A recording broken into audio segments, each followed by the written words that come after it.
2, 1. Awesome. Cool. Hey guys, welcome back to Ennui Talk. I'm your host, Matthew Winter. You know this podcast. You're listening. Thank you for listening. We've got another guest. Before I introduce our guest, please subscribe. We need to build up this channel. We've had a few good guests and, a few people have come and subscribed, but, we're still getting there. This is a good podcast. I'm funny. A lot of our guests are great.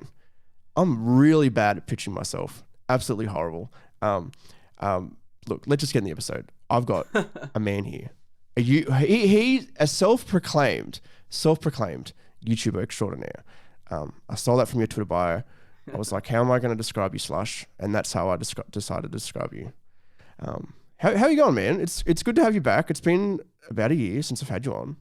I'm good, man. Yeah, man, it's great to be back. And by the way, that YouTube bio, I stole that from Ghost Gum when I had him on my podcast. He was like, "Oh, that's a good that would be a good Twitter bio." I'm like, I'm stealing that shit.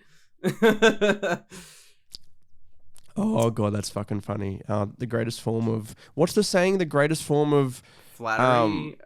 Of flattery is copying is the greatest form of flattery. Something like that.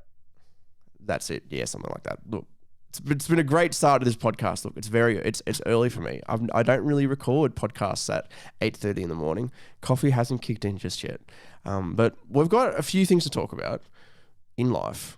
You put out a recent video. One thing I wanted to concentrate on was you put out a recent video which was about Dr. K. Dr. K is a quote unquote Twitch therapist. There's a lot more to that than meets the eye. Give us a rundown of what your recent video was. And we can get into more of that for sure. So Dr. K, for those who don't know, he's like, as Matt said, he's a Twitch therapist. And basically what that means is so he's a psychiatrist that streams on Twitch, and he does all kinds of mental health related content. And some of that content, what he's most famous for is he does these sort of one-on-one conversations that are kind of like pseudo therapy because they feel a lot like therapy when you watch them. Though he says they're not therapy, but it's very hard to distinguish between them and therapy. So, and they're very emotional. And what he sort of does is he gets into, whatever problem his guest wants to discuss. And usually his guest is a popular Twitch streamer, maybe a YouTuber, usually someone who's famous. And they'll get into some issues that person has. And sometimes they tend to go pretty deep. Like they'll get into like childhood trauma and stuff like that. And it'll be very emotional and vulnerable and stuff like that. And he absolutely has definitely helped a lot of people by doing what he does. He's bringing a spotlight onto mental health. He's giving like decent, solid advice for people for dealing with coping and dealing with issues. And he's done all sorts of great stuff like that. And then my video, he's a very well-loved guy, and these are the sort of positives about him. But my video sort of takes a look at the sort of negative side of what he does, because it occurred to me after I did a video about Reckful, which is a very popular Twitch streamer who passed away last year. And Reckful was the first guest that was ever on Dr. K's show. And so I noticed certain things between the conversations Dr. K had with Reckful that concerned me, and I ended up doing this video that is sort of talking about the ethical issues of doing what Dr. K does, specifically the one-on-one conversations, the therapy, and sort of how, like, while it is good and positive, there are also issues that are, in my opinion, like absolutely necessary to address, and that I felt no one was addressing them, and so I decided to make a video about it. And that's basically what the video is. So what are the big issues that you saw with Dr. K and how he approached his quote unquote therapy? I think that like it all really stems from this one root point of blurring the lines between therapy and not therapy. And like I mentioned earlier, his conversations, the one-on-one conversations, they are pretty indistinguishable from therapy. And I say this as someone who has been to therapy, who for the video spoke with psychiatrists and psychologists who agreed that it was indistinguishable from therapy. And the reason that that is a problem is because when someone is saying stuff to you and you're perceiving their words as medical advice, there's a lot of potential for that to go wrong in some way. Maybe you're taking something too literally. Maybe you believe you've received therapy when you technically didn't, but you sort of did. And there's all sorts of things like, well, typically, like for example, I mentioned a lot of his therapy sessions get into very deep issues.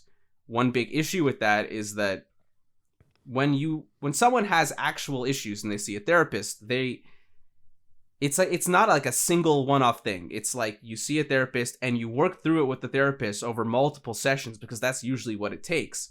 But Dr. K kind of like speed runs the whole therapy process, and that sort of ends up opening this it sort of leaves people with like this opened Pandora's box thing, where like they may have come onto the show and then childhood trauma got opened up, and then they're just done with Dr. K. They're not receiving any further like therapy, and then who knows like how that's affecting them after. And there's so many things like that. The first thing I want to address is the elephant in the room. Yeah. Many people did not like your video. Why? What do you think they had issue with the most? Like, what do you think was the big thing that people didn't like? Do you think it was just the framing of the situation, the dramatization of the situation? I personally, look, it's a YouTube video. Do you know what I mean? Maybe you edited it a bit more dramatic than was probably needed. I don't know. I didn't even really find it that bad. Honestly, it's like I saw it for what it was, and it was a YouTube style documentary about this internet personality and this situation. I didn't take any problem with it whatsoever. And that is not me just aligning with you because, you know, I see you as an acquaintance. It's my honest thoughts, honestly. I think that's definitely part of why people didn't like it. What I think happened was, and this, I have to admit that this is very frustrating for me, but it seems that like a solid amount of the audience misunderstood what I was saying in the video, and they think that I'm blaming Dr. K for Reckful's suicide. But you blatantly said that you weren't blaming him for the suicide. There was a big warning about not even very far through the video. Yeah, and not only did I put in that warning saying I'm not blaming him, but every time I pointed out, like there's a point where I mentioned how after talking about Reckful being suicidal, Dr. K tells Reckful that he believes reincarnation is real, for example. And for me, like, that was like a really big no-no, like, you should not fucking do that. But even after saying that, I was like, however, this doesn't mean that Dr. K caused his suicide. Like, I explained that, like, the reincarnation thing could easily have meant, like, nothing in terms of the motivations for what Reckful did, and in fact, I think that is likely the case. I say that in the video. So that's why I was very frustrated that so many people are like, how dare you blame Dr. K? But, so I do think that there's a big component of people love Dr. K, and the video was mostly seen by his audience. So, just, you have to think, like, okay, there's a therapist on Twitch who is probably legitimately helping his viewers, and then these viewers who feel like this guy like is saving their life or whatever see a video that says, hey, there's problems with the thing he did that helped you so much, and then of course they're going to be personally offended, right? It's like I'm attacking their well-being almost. So I think that's a component in there. I think that the tone of the video, like, I also didn't think it was that bad. I thought it was fine, but apparently, like, a lot of people are upset about it, so, like, I have to concede that maybe I should have toned it down even more than I had already had. A lot of people thought that, like, me bringing up the reincarnation comment was, like, a load of bullshit and that I shouldn't have said it. I just flat out disagree completely. I think that, like, it's so irresponsible to say that to someone. But those are, like, the main criticisms that I got, I think. One thing I think that's very telling is that I posted the interviews, because I interviewed Reckful's family and those two doctors, And the interviews with the two doctors have like way more dislikes than they have likes. And I thought that was very telling, that it was like, okay, so these people are like condemning actual psychologists and psychiatrists because they disagree with them. Like, I don't know. Well, and that's definitely the situation of, as you said, it's Dr. K fans. They've come in, they dislike what you're saying, and okay, it'd be interesting to see how it's a long video. It's a 45-minute video. Yeah. It'd be interesting to see how many of people are actually watching through the entire video. And it'd be interesting to see the analytics on that video, like where it peaks. Like I can imagine that comment about reincarnation probably has a big peak. Yeah. Probably has you'd be able to see that spike because people are skipping to that part. They're going, oh, and just disagreeing with it. And that's, that's the whole bandwagon sort of thing, all disagreeing. If to look back in retrospect, do you think that that's the one thing you would do? Is there anything else you'd do besides toning it down? I would probably talk a lot more about things that weren't related to Reckful as well. I would try and show examples that weren't related to Reckful that were similar to the things that he did with Reckful, just to be like, look, this is happening to multiple guests. And even like it was even as recently as like a week or two before I posted the video, he had this like super intense session or conversation with Mitch Jones. So it's not like, to me that was like, man, like he isn't even like toning it down post Reckful's passing. Like, I don't know. And obviously, so Dr. K, he does own his own mental health coaching company, Healthy Gamer. Yeah. And that's all well and good. And I don't know, it's not really revealed. I don't know if it's actually, if it's confidential at all. Are these people who are coming on these streams and talking about their problems and their trauma, et cetera, are they getting followed up with? And I think... I don't know. Do you know? Are they getting followed up with further coaching by Dr. K and his team? Definitely not with Dr. K. Someone told me that there was like some kind of follow-up thing. I'm not exactly sure on this. This was just like from a Twitter comment or something, so I don't really know the validity of this. But someone was claiming that there is some kind of follow-up process because I was talking about that. I did a follow-up stream to the video. And one of the things we talked about is like there should be an offboarding process at least, right? But then someone also mentioned that doing an offboarding process would actually make him more liable in a legal sense, and that's why he doesn't do it. So I don't know. But if that's true, that shows like a lot of that brings up its own issues in itself. Oh, exactly. Like, okay, is a psychiatrist responsible if they give bad advice and somebody ends up ending their life? I guess so, but it's like, it's not. What's the difference between that and him giving this, as you said, pseudotherapy, and the same thing happening? Do you know what I mean? Is it? Do you know what I mean? If you're coming on and that's the thing. What is the marketing of his content? Does he call himself, like, I know he calls he's a trained therapist. Sorry, he's a trained psychiatrist, I should say. Right. And that is very Harvard-trained psychiatrist is how he advertises himself. Exactly. And by the way, I didn't mention this in the video. This actually, I didn't even realize this was a point out to be. I got some doctors emailed me after I posted the video, and one of the things one of the doctors told me is that apparently he did not go to Harvard. So like that's kind of weird. So how has that not been found out before? That's one thing I don't understand. How has that not been? Maybe no one's looking into it. What this doctor told me was that he graduated from Tufts Medical School, and that Tufts had a residency program that was like with a hospital that was affiliated with Harvard.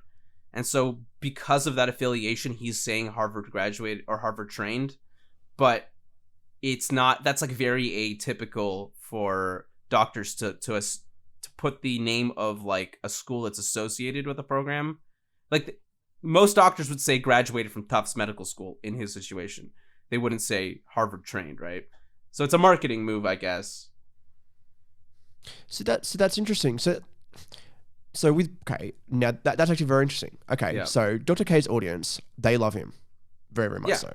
And they should. He's doing good things. He is doing absolutely. Great things, that's exactly right. He is doing great things. But I cannot believe that it is skewed so much in his way that in another situation, did you hear about that? There was a woman vlogger who went missing very, very recently with her husband traveling across America, and then she went missing. Well, this only happened very, very recently. Couldn't find her. People saw in somebody else's vlog, some really, really tiny channel in their vlog, saw their van. They called the police, found the van, and you could see her flip flops on the ground, etc., etc. They think they found her body. So you're telling me that people can look into this and find information like that, but they can't find information like this, or have people found information about Dr. K? Like it's not a matter of they can't find it, right? Like clearly this doctor was able to figure that out pretty quickly, but it's a matter of not looking, right? Because why would they look for it? You know, there's no like avid like Dr. K, anti-Dr. K community or something, and there shouldn't be. But like Dr. K has like a strong community that, like, I'm sure if Dr. K went missing, his fans will find him. Like, you know what I mean? See, that's so interesting. I'm not trying to be skeptical whatsoever. I think that's the complete opposite of what we should be. But it's like if he's not, and that's as you said, it's not that it hasn't been found out. It's that people aren't looking, right? Because he is doing a good thing, and that's the thing. I saw one of the main comments I saw on your video about Dr. K was that you bringing up that starting a conversation about this is bullshit. What's wrong with I don't see anything wrong with starting a conversation about this, especially when it's like not that it's just not a bad person, and like him marketing himself as, you know, a Harvard graduated psychiatrist is not necessarily a bad thing, but it's a lie, I guess. Do you know what I mean? Like it's not truthful. And supposedly, I can't confirm that myself. That's just what I was told. So let's go with allegedly. It's not truthful. and that's good. Yeah, and that's right. It's only alleged, but it's like we shouldn't just jump on bandwagons, either good or bad, either positive or negative, just for the sake of it. And I think that's it. And I think, I don't know, there are many good points in your video about Dr. K. But he does do a lot of good. I think that if it was more marketed and he started to, you know, there was that offboarding process, or even if it was like, okay, if he honestly thought that there was further therapy that is needed, and he is a trained psychiatrist, I guess that he is able to be that recommendation to push them on to an actual therapist. I feel like if there was that aspect of his streams and the whole process, I feel there would be, a lot less to sort of question, I guess. It would help a lot, yeah, for sure. But there's still so many. There's just a lot of there's a lot of stuff that's just hard to deal with. Like one thing that I don't know if I've mentioned it I think I did mention this in the video, is like for one thing, like how do you avoid getting too deep in a conversation, right? Like what if like someone comes on and they're like, hey, I just have like minor anxiety and like I want to talk about that, and then like turns out the reason they have minor anxiety is because that they were like raped by as a kid and they repressed that, and that all just comes out on stream because that has shit like that has happened on his stream before. It's like you can't screen for that. And then in terms of offboarding process, it's like the liability thing that I mentioned comes up, and like how do you even, like, what are the resources exactly? Like, are you gonna hook them up with Dr. K himself? Are you gonna hook him up with his coaches who aren't therapists, that are just coaches? So it's like very tricky. To me, like, this is the conservative, safe, like, approach. I would say that, like, Dr. K should keep doing what he's doing, except for the one-on-one conversations. The one-on-one conversations, maybe he should consider not doing them anymore, because in my opinion, like, it's just not healthy. Do you think that one of the reasons he did it in the first place was simple marketing? Get on big Twitch streamers, it's going to get views. I mean, yeah, for sure. I don't know if like that was his original plan, but it's pretty obvious that conversation he had with Reckful like blew him up, and then from there he just kept doing it, right? And there's no reason why, like, okay, if he, as you said, there are many reasons why he probably should stop doing these one-on-ones, but there's no reason why he couldn't do these one-on-ones private, for example, and then, you know, you can screen that, and then you can still make content out of that. Upload it like after, you could still, if it's good. Exactly, and that's the thing. Twitch also has the ability that you can stream, you know, previously recorded content on your channel. He can still do that. There just wouldn't be that, and that's another thing. Does he talk with his chat directly? Not so much during those one-on-one conversations, but he does talk to his chat otherwise. But like, I agree though. He could absolutely play around with like, just let's do them privately, and then we'll decide after the fact. Why he hasn't done that yet, I'm not sure. Maybe it's like, we could just say maybe none of this has ever occurred to him, that there's like flaws with what he does. I kind of doubt that, because he's a fucking psychiatrist. He's a smart guy, but I do like that idea of recording privately. I do too, and I think it's like, you know, you get everything that you want, and it's not like you can't, as I said, it's not like you can't stream them on Twitch later. He can obviously put them on YouTube. Like, that's probably a big selling point as well. That uploaded the replay, I guess you can call it, is uploaded on YouTube. The video on demand. You can still keep his whole content strategy going, doing the exact same thing. Yep. But if he does that, that's the question. Well, yeah. The thing is, unfortunately, it doesn't seem like my video anytime soon is going to have the kind of impact that it's going to force Dr. K to confront these criticisms. Like, he can just kind of ignore it and look the other way and just keep doing what he's doing, because, you know, my video didn't get, no one else is really criticizing him, and my video isn't exactly like the most popular video. It's got like 40,000 views or something. But yeah, no, I would really, I really do wish that he responded, because I want to know if he feels the criticisms are justified, and how he would maybe his approach to dealing with those criticisms and stuff like that. I don't know. I think we can both agree that the positives probably do outweigh the negatives, but at the same time, I would agree. The negatives are big. There are, you know, the Reckful situation is definitely one of them. Yeah, you should just never be playing with the life of someone who's so unwell, right? Not, at least not for content, and not like that, you know? No, exactly right. But I agree. The positives do outweigh the negatives. The negatives are much more like few and far in between kind of thing. It's just that it's serious business. So, you know, the negatives are serious at the end of the day. No, 100%. And mental health is absolutely, it's one of those things that, as you know, everybody knows, it's one of those things that's it's always pushed to the back. It's something that people don't focus on, especially with content creators. You know, you hear so many stories about actually, I think it was Devin Nash put out a video very, very recently about mental health in streamers. Very, very interesting video. People should go and watch.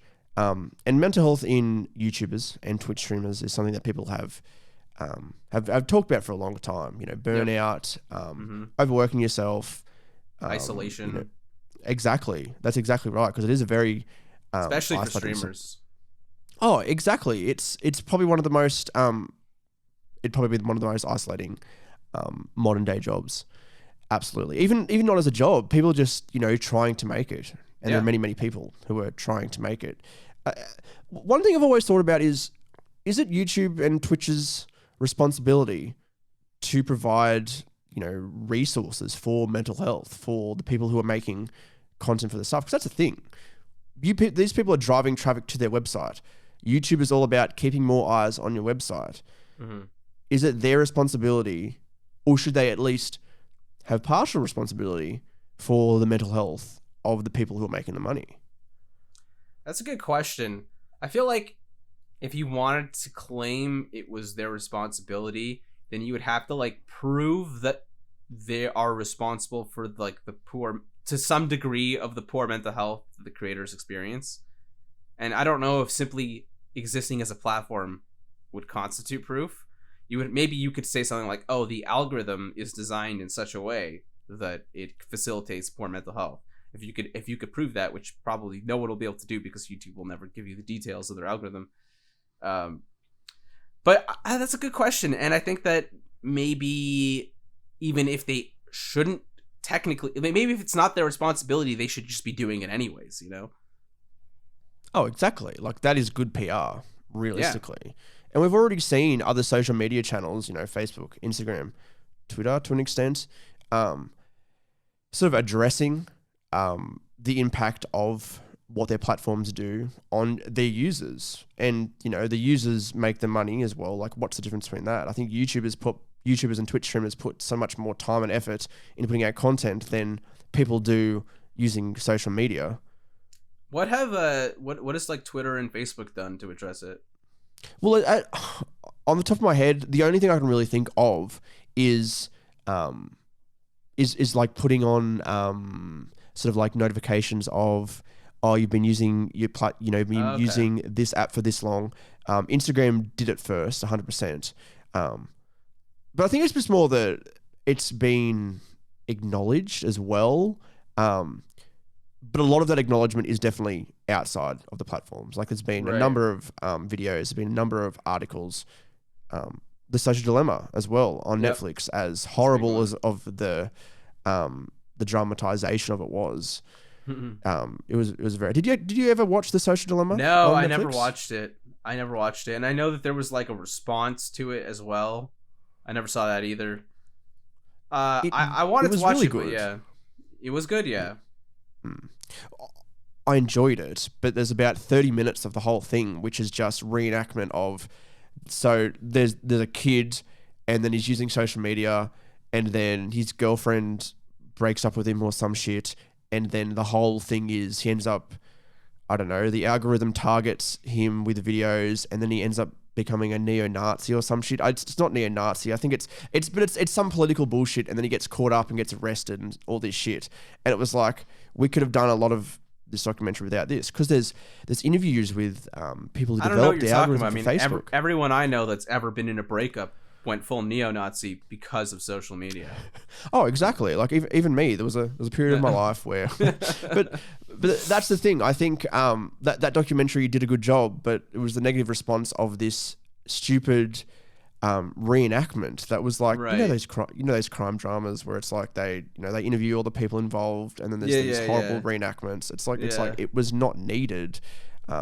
To get the message across. They had interviews with some of the people who developed the algorithm. They had people with, they had interviews with experts. A lot of them, displayed their worry about what these platforms are doing to humans, to people, especially children, especially teenagers, because those are the people who are, you can see it. Like, I don't want to get into the statistics just purely because I don't know the exact statistics. Right. But it is absolutely having a negative impact on teenagers. And it's like, okay, well, is it though? I believe it is those platforms' responsibility to some degree, I've lost you. Say, hey, like, not like, hey, get off our app, because that goes completely against what it's about. I know the limiting features is good. Even TikTok itself, actually, you can set your own timer for like how many hours you want to have on the platform. Wait, my thing just like lagged for like 15 seconds there. Oh, what's happening? You have cut out there for a second. Okay, we're back. Slush, can you hear me? Yes, I can hear you. Yeah, okay. I don't know what happened there. No, I think just connection. I believe.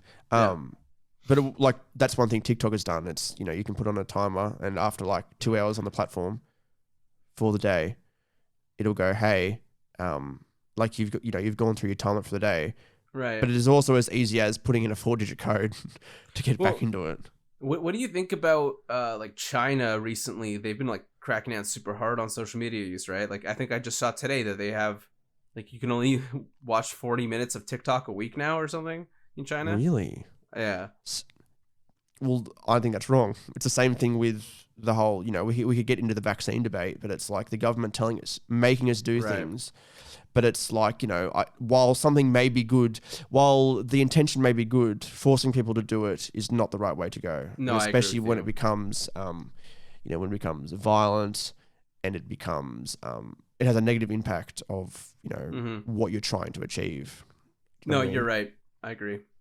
But it'd be 100%. interesting to see if, I don't know, it'd be interesting to see if, that YouTube and Twitch end up doing anything about it. But then it's like, you can't prove it. You can't prove that, that these platforms are negative. Liable, yeah. But that's the thing. Okay, if, for example, you're the one who has decided to start a YouTube channel or a Twitch stream, it is your responsibility to look after your mental health, I guess. Yeah. It's the same thing as starting a business. You can't just go, I've been working so hard on my business, that's why my mental health is really bad. It's like, well, you decided to do this. It was your choice.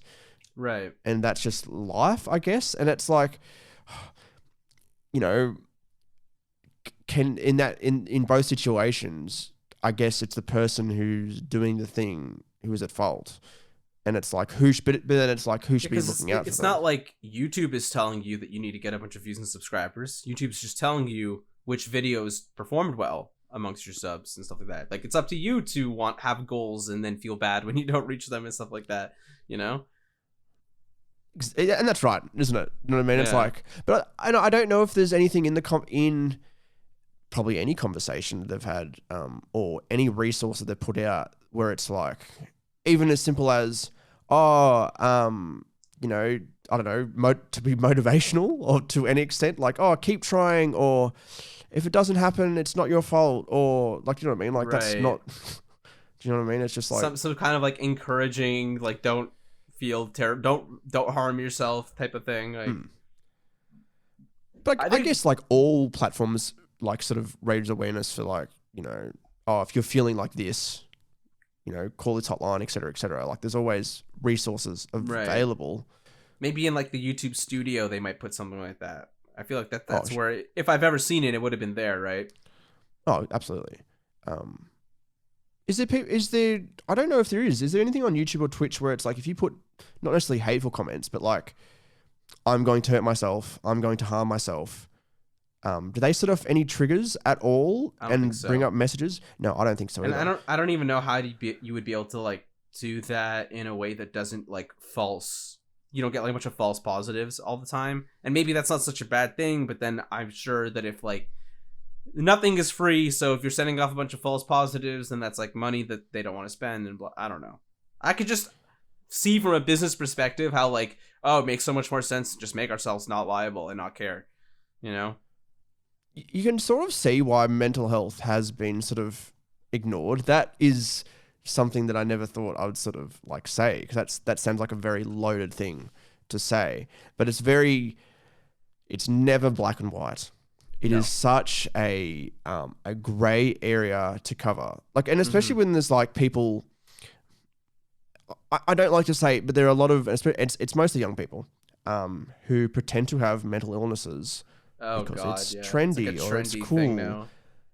And that is sad, and it's so hard to, I've got personal stories about that. Like there's young girls have gone, hey, I want to do this. You call the ambulance for them, and they go, why did you do that? Now my parents are angry at me. It's like, well, you just said you wanted to end your life. It's like, how are we supposed to get rid of the stigma around mental health when there are people who abuse the concept itself? Well, see, that's the interesting thing, is that like, I kind of think that this trendy, whatever you want to call it, the kids are doing is actually us moving forward. It's just like a really shitty step, but it's like, it is a step forward, I think, because before it was like, okay, well, let's just never talk about it, and if you go to a therapist, it's because you're crazy, or it was just like the most like regressive attitude. Now we have this like stupidly progressive attitude towards it, and it's not a healthy manifestation of like progressive attitudes. It's unhealthy, but it is progress in its own way, and like maybe that like the reaction to that will lead to like a more balanced approach. I do believe so. I think it will. Like I do understand where you're coming from. Absolutely. But it's like, what's the next step? Do you know what I mean? Like, I think, and one thing that I should bring up as well is like us discussing this just in general, us making this piece of content, this podcast is also raising awareness for it as well. Yeah, totally. And I think we both have the responsibility as people who are putting out content on the internet, to, you know, be, what's the best way to put it? We both have the responsibility of to put out information that is correct. Okay, for one of the examples is, you know, even as the simple thing as Dr. K, you know, he might not have gone to Harvard. It's only alleged. It's like putting out information that is to true clarify and that correct. it's not a fact, right? Precisely. And like there's that aspect, but also like, especially with something like this, something as heavy as mental health, like we can all have our views, but to be able to sort of display our views without seeming preachy, and to see the other side of the coin and all that sort of thing. That's the thing. There's so many balls we have to juggle, even with this simple little podcast that might not even crack 100 views. Do you know what I mean? Like we still have the responsibility to, when we're discussing these sort of things, you know, to be careful. As you said, like it's the same thing with Dr. K. Like he has to, but he doesn't seem to be, to an extent, being as careful as he could be, purely because he's putting out content, and it's like, it's a rough situation. It is. It's especially tricky there. Like for you and I, like we're trying to be careful, but like it's challenging. It's not. It's, you know, like it's not always clear how to go about saying the right thing. But it's with Dr. K. He's a doctor, so like he's gone. Like he knows. He's learned. He's educated on how to handle this stuff. So I feel like he has less leeway in terms of when he does things that aren't careful. It's like you should know better, you know.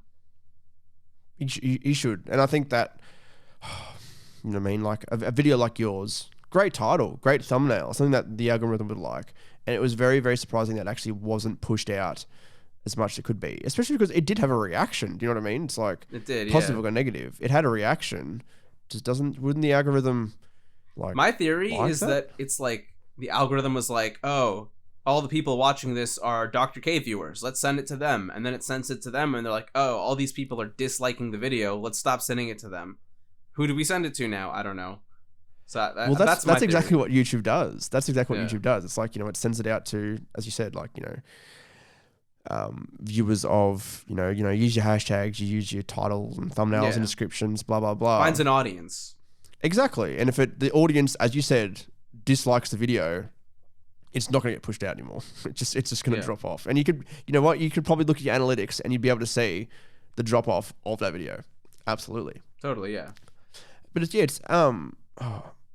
with that social media as well, is there anything that you've done specifically to sort of, Twitter obviously is a huge, it's a dumpster fire of a platform a lot of the time. Is there anything that you've done personally to sort of for your own mental health using social media? Not really, honestly. Like, I mean, I guess that like I've limited my social media use to like business stuff. So it's like I don't really like back in the day I used to be on Facebook. I don't go on Facebook anymore. Twitter is, I wouldn't have Twitter if I didn't have a YouTube channel. It does, but that doesn't help because I do feel like an obligation to be on Twitter, which then makes me feel like shit. But I don't know. I just try, and what I'll do is actually like I'll take my phone and I'll always like have it flipped face down so that I can't see that I have notifications and stuff like that. I find that helps. And then I have like a in my head I'm thinking like, okay, like when I reach for the phone I'm like, wait, stop, why are you reaching for the phone? You actually have a reason, or are you just doing it out of habit? You know? But that's about it. I don't have any like proper practices. I probably should, honestly. At the same time, I think that, you know, it's like, trying to create a proper a proper way to handle your social media use. That just, like, for me personally, and it's something I've done, but it's like it just creates anxiety, and it creates like, you know, there's so many other things that we should concentrate on in your life. Yeah. Not like but that's the thing. It is about spending less time on social media, but it's okay. One of the biggest examples is one thing I've done is I've turned off notifications for Instagram. I've turned off notifications. I don't even have the Facebook app whatsoever. Yep. Even Snapchat, something that I use to communicate with a lot of my good friends. I think the notifications are only turned on for my best friends and group chats, which is good because those are the ones that I want to hear from. Twitter I've only left on because I barely get notifications on Twitter anyway. I think on all the platforms that I can, I've turned on, hey, like limit me, please. Yeah. Like I don't want to spend time on these platforms. The TikTok one's helped because sometimes it's like there's a lot of good content on there. Yeah, that one's easy to just keep swiping. Oh, absolutely. It's fucking horrible. And the other thing is one thing I don't know if many people do is making a lot of the notifications like the silent ones, because you can go onto your phone and like set them to like soft notifications that they appear as a little icon. They don't come up on your home screen, and then when you go in and swipe down from the top of your phone, you'll be able to see what this notification is. And that's what I've turned a lot of mine into. I think the only one that goes ding ding on my text messages, because what's the point of having any others up? Yeah, I think like Discord is my most used social media, and that's the one I have the least problems with, because it's like I'm pretty much just using it to connect with friends, and that's like the best use of social media, really. Oh, and that's exactly right. It's actually okay with Discord. Are you in many servers that you use? That I use? No, I'm in like a fuck ton of servers, but they're almost all muted. I have like and that's one with my friends from like, you know, my hometown, like here, local friends. I have like a server like that. I have like a server with like YouTube friends, and I have my server, which is pretty much dead all the time. So that's it. Yeah, pretty much all I use. So that's funny. I'm the exact same. And like, there's a lot of other servers where it's like it's friend servers or it's larger servers where it's like I probably could use this at one point, and I've categorized them all, like, you know, put in little folders, etc., etc. And Discord's the one that's the easiest to really navigate, isn't it? Yeah. Like, absolutely. I don't think, and that's the thing. I don't think Discord has really done anything to go, hey, watch your mental health. I think the whole thing about the platform is, hey, it's a place where you can communicate with people, and, you know, even Snapchat is a whole different thing. I think people are addicted to Snapchat, but that's also aimed at teenagers. But you can also say Discord is, you know, a large majority of their users are younger people as well, and I'm sure there's a lot of people who are addicted to using Discord as well. It's like they can't. I wonder get what off that it. looks like. You know, like what is a Discord addict doing? Is he just like posting in servers all the time? Well, okay, you know what? Here is a very good example. One of my ex-partner's younger brothers, he used to live with us for a while, and he would randomly walking around the house on Discord calls. He ran a history server, which is like very, very interesting. He was only a 17-year-old kid at the time, and he was one of the admins. And you'd talk to me, and he's like, oh, yeah, had to kick this guy out because he was creating trouble and stuff like that.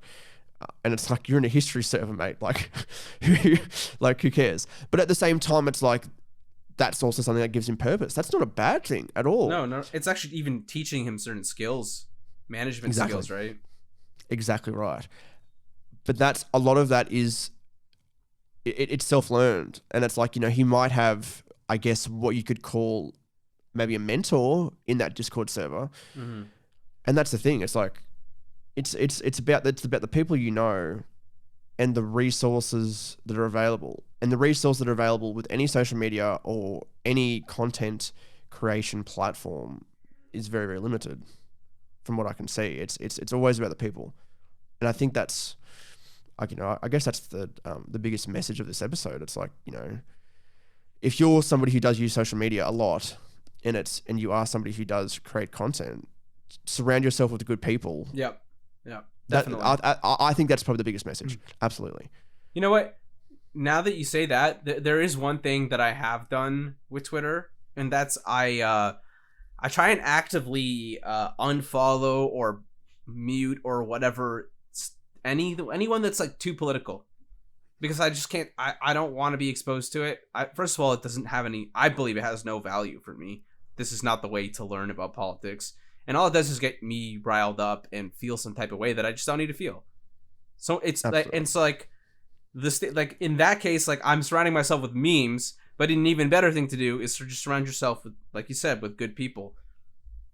That's exactly right. And that's the thing. It's like there's been many times. Instagram is the biggest one. Instagram is the biggest one for me because I love the platform and I love so many people who put out content exclusively on there. Like it's content that just doesn't work on other platforms, sort of thing. Like I'm not going to use Facebook. Facebook's dead to me, honestly. I'm surprised it still has a large amount of people. It just exists to me because I have friends who are on it, and I don't even use it. Like I swear to God, it's the only time I ever go on it is like I'll get an event invite. It'll be like a friend is having a birthday party, and they did a Facebook event. You know, and it works for that, and it absolutely does. I'm very surprised that pages still get traction at all, but I know that. I also know that pages have sort of been not the main thing that they're focusing on. Like Facebook has sort of realized what the platform is, and they've been pushing groups a lot. Right. Which is very, very interesting. But that's the thing. I've got a Discord for that. Right. I exactly. have even to an extent. Yeah, exactly right. To an extent, I've got Twitter for that. What's the point of really using Facebook for that same thing? And the one thing I wanted to hit on was that Instagram thing.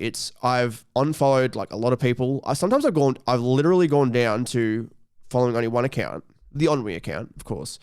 Why not? And then sort of like building myself back up from there. It's like following my main friends and maybe chuck Joe Rogan in there and some other people that I enjoy watching and I enjoy listening to. And it always changes. It's very interesting. Like for example, a year ago, it was probably filled with people like. Specifically like Jocko Willink, Joe Rogan. Who's the other guy who's had in his podcast? The guy who wears the suit and he does the podcast and he's got the black hair. I can't remember. If I said his name, you'd know exactly what I'm talking about. Probably, but like that sort of crew. And now it's interesting because it's transformed to like a lot of smaller finance accounts, like how to manage your money, which is just because that's something I'm interested in right now. Value posts and stuff like that, yeah. Exactly. For a long time, I remember I used to follow like graphic design accounts and I'd get like a lot of the information I needed and a lot of the I don't know, I guess you could call it basic theory that I need. Yep. Apply that to what I've wanted to learn. And eventually I end up unfollowing nearly all of them because it's like, I don't need this information anymore. Right. I mute every single account and including their stories a lot of the time. What I end up doing Instagram, is... what happens when you mute someone? Like they just don't show up in your feed? So that with the muting, there's two things you can mute. You can mute the stories and you can mute the posts. So if you mute the posts, it's not going to come up in the feed. Right. But you can keep the stories open. And there's a few people who I've muted, because I've muted everybody's who posts. There's a few people I might leave open for their stories because it's like they'll pop up straight away. Probably like 5 or 6 people. And the rest of them are just blacked out. So I have to scroll across. But sometimes the one thing I would do rather than scroll across and see, who's posting a story, I'll go into the people I'm following, sort of go through and go, what's this person up to? And that's it. And so it's like, it's more actively seeking out rather than, hey, this thing's in my face. Right. That's good. That's smart. And it is smart, I think, personally. But the other thing with Instagram is it's the same thing with you and Twitter, and same thing with me and Twitter. If I didn't have if my living, quote unquote, or attempted living, didn't require social media, I would be on it much less. Totally. But it's just the nature of the game. It's the nature of the game. If you don't have, there's people who can do it. Like the one thing that I've always thought about was I want to build my audience up so much that it's my social media. My personal social media is probably just like resharing my own content, maybe posting a thing here and there. My Ennui accounts would be posting clips, posting, hey, this is the thing we've released, or other social media content. And then the rest of it, we put it out by newsletter. And because obviously email is the biggest, everyone's got an email, every single person. And I wish that was the the way it worked. Do you know what I mean? Like it's interesting to see people like, for example, the Dick Show, for example, Dick Masterson. He doesn't have. Well, he does use his Instagram a lot more than he used to, but his Twitter, it's like it's really hard to see, like, because I here's like he had one account and then he has another account, and it's like it's hard to follow who is like the actual Dick Show account I should be following. Mm-hmm. And stuff like he doesn't have a very easy to follow social media pattern whatsoever. Right. But it's like, you follow his podcast, and that's all you need. Do you know what I mean? Yeah. And I wish that was the way. I wish it was. It's so much easier, like you're saying, to do it like that when you're already successful. Because like, if I think about like what have I gotten out of Twitter, really, it's networking. That's what Absolutely. it's been for me. Yeah. Like that's how we're even talking right now. Is we met each other through Twitter. Oh, and that's exactly right. And I think that it's like, there are so many people who I know, all they pretty much use is YouTube, and they use Instagram, and that's it. Yeah. And they don't even use Instagram to follow the people they watch on YouTube, or et cetera, or celebrities, or whatever you want to call it. I don't follow on Instagram. I follow more my friends than. You know what? I'm at a point actually where I don't even watch anything on YouTube other than like what YouTube recommends me, which is like that's interesting. Random meditation videos. So that's very, very interesting, because like my algorithm, my recommendation on YouTube, it's very hit or miss. Like there's a lot of it's a lot of you guys, like there's a lot of like YouTuber friends on there who just pop up here and there. A lot of comedy videos, a lot of wrestling. And then there'd be like random like I get a lot of you know like, what? Do you have your phone nearby? If you pulled up do you have the YouTube app on your phone? I do. So when you pull up the YouTube app, it tells you at the top a bunch of like recommendations. What is this? How do I get back to YouTube? So if I go to the homepage. Yeah, homepage at the top. It's just like podcasts and stuff like that. Yeah. What's on yours? I want to know, and I'll read mine after. Okay, so I have all, obviously. Podcasts. Yep. Is podcast the first one for you? Yeah, it is actually. Which is funny because I don't watch that many podcasts, so I'm sure that it's a combination of like personalized and what is like most popular on YouTube, right? Yeah, that makes sense. And obviously, podcast is the one thing that pushes watch time, et cetera, et cetera. It's not going to hurt if they put that as the first thing that people want to watch, because I think it's right. Podcast the big thing. Exactly. It's huge. Yeah. Exactly. So I got podcasts, coffee. Smosh, which is very interesting because I watch some Smosh videos, but it tends to be just the try not to laughs, and it's only when like specifically like one or two of them are in it. Like a lot of the, I don't want to say the women aren't funny, but some of them aren't. I didn't even know there were women at Smosh, to be honest with you. There is. It's seen crazy. them in like 10 years. I've got sketch comedy. Nice. I've got sports entertainment, which is wrestling, of course. Sitcoms. Norm Macdonald. Probably influenced recently by his death, or are you just always watching Norm? I don't always watch Norm, but he is a constant, I would say. Like he. I think we all know the Not Norm YouTube channel. No, yeah, of course, exactly. But I think like comedians are a lot of things. Like I'll watch a lot of like SNL clips here and there, et cetera, compilations, et cetera. Cryptocurrency, which makes sense. Dramedy, which is interesting. I don't like. I know what a dramedy is, but it's like it's interesting. It's surprising as a YouTube tag. Absolutely. Taste, which is interesting. Lo-fi music, which makes sense because a lot of the time it's like one of those like hour-long streams of on YouTube. Platform games, scene, Adobe, like scene culture. It looks like if I look up scene, it looks like it's a lot of those video essays about movies, which is very, very interesting. Cool. Okay. And then there's like that's what a majority of it is, absolutely, or clips from movies, scenes from movies. Adobe Premiere Pro is another one because I've been trying to get better at that, finding some little shortcuts. Driving, which is interesting. Which I don't think I've watched. I actually any think of these YouTube videos. is always promoting car stuff in that. Like, I think I have car stuff there too, but I don't watch car stuff ever. But it's interesting. If I check on driving, it's very varied. For example, it's got a Kino Corner video. Shout out to the Kino Corner of his spree video from a year ago. Okay. And then there's man crashing meme. And then there's the public toll road with no speed limit. And then there's a video, this man cannot stop impersonating police. Like it's very like it's very loose. It's all over the place, yeah. And there's a Breaking Bad scene of Walt getting pepper sprayed. And then there's like the music and recently uploaded, and then mixes live. Right. Yeah, that's probably for everybody. I'll read you mine. So podcast also at the top. Then Super Smash Brothers Melee, Super Smash Brothers Ultimate. I don't watch Ultimate ever, so I don't know why that one's there. Self-confidence. Interesting. I wonder what's on that. Well, there's some stuff about therapy here. I'm seeing a lot of... Okay, this seems to be related to meditation. Well, the next one is thoughts. Like thinking. So that... As you can see, I'm a very philosophical YouTube I can tell, consumer. yeah, exactly. Conversation. And by the way, when I click thoughts, conversation, and self-confidence, the same video is at the top of all three. It's catastrophizing how to stop making yourself depressed and anxious. So that's I think it's trying to tell you something. Yeah. I'll never stop. Nickelodeon All-Star Brawl. that is very specific. Media theories. That's an interesting category. I don't even know what that means. When I look at it, I see from Hegel to Marx to Nietzsche. I see a lot of Jordan. Jesus, there's a lot of Jordan Peterson here. The film theorists. Veritasium. Interesting. Eric Cartman. Sonic the Hedgehog. Really? Yeah.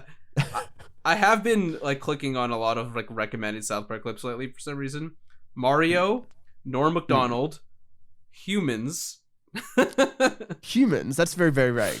And the top thing says SLC punk posers. Oh, Kino Corner is here. Let's go. Uncut Gems video. Also, that same Hegel to Marx to Niche video is there. Art, and then sitcoms, music, and recently uploaded. Interesting. Yeah. It's very very interesting. Like I think that they would probably have like a bunch of default ones, but they share different default ones to people. But it's honestly really hard to distinguish. Yeah, which one's for me and just default. Yeah, exactly. But that's the thing. It's very interesting to see how platforms work. It's like it's the same thing with on the Social Dilemma. You'll see it's like the way that somebody interacts with a post is the way that future content will get recommended. Yep. And same with notifications. And that's the same thing with YouTube. It's very interesting. And that's with Twitch. It's like the complete opposite.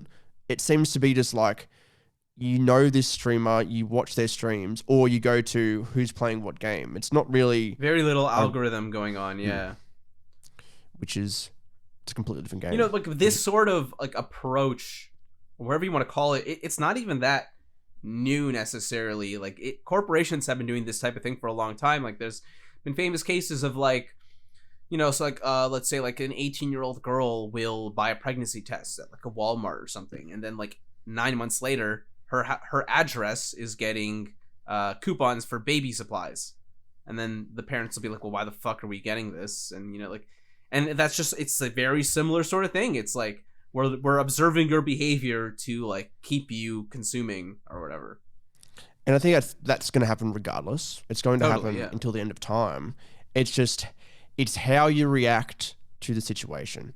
And I think that's like, as we do end up this episode, I think that's the other big thing.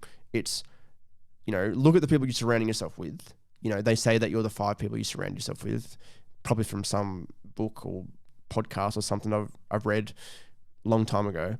But the other thing is, it's how you react to what's put in front of you. It's how you respond. And I think that there's a few podcasts I've been listening to lately. The Mindset Mentor is one of them. And that's one thing. It's like, you know, this is the situation you're in. This is what's happening. It's how you react to it. It's like that applies to like everything in life. It's like how you react to stimulus. That's it. And I think we might end it up there. Slush, this was a really good episode. I hope people think about what we're talking about. I hope they take something from this. Absolutely. Do you want to just shout out your YouTube channel? I guess that's probably the best thing. Yeah, you can find me on youtube.com/SlushTV or twitter.com/ @SlushTV_. You'll find all kinds of videos there. Probably most of them are about internet culture, Twitch, stuff like that. Upcoming is a video about William Knight, the guy who says there's no such thing as coincidence. I'm going to be sort of taking a peek at New Age spirituality. But yeah, that's where you can find my stuff. Check it out if you want to, if you feel so inclined, but feel no pressure by all means. And yeah, thank you for having me, dude. This was a lovely little episode we did together. I absolutely agree. Thank you for listening. Subscribe to his channel, to Ennui Podcast. Yes. Get him to 1,000, please. Please, look, we're on 33 on our Ennui radio channel right now. The main channel's also really shit, and we're on 330 something subscribers. We finally actually got a better URL for the main YouTube channel, so it's youtube.com/Ennui videos, because Ennui TV was taken, Ennui was taken, every good title was taken, and I'm very, very upset with it. But that's fine. We can deal with Ennui videos, and we haven't got one for Ennui radio yet because we need to hit 1,000 subscribers to get there. You know, you're watching it right now. Who cares? Subscribe to both channels, please. Thank you, Slush, for joining us. It's been a good time, bro.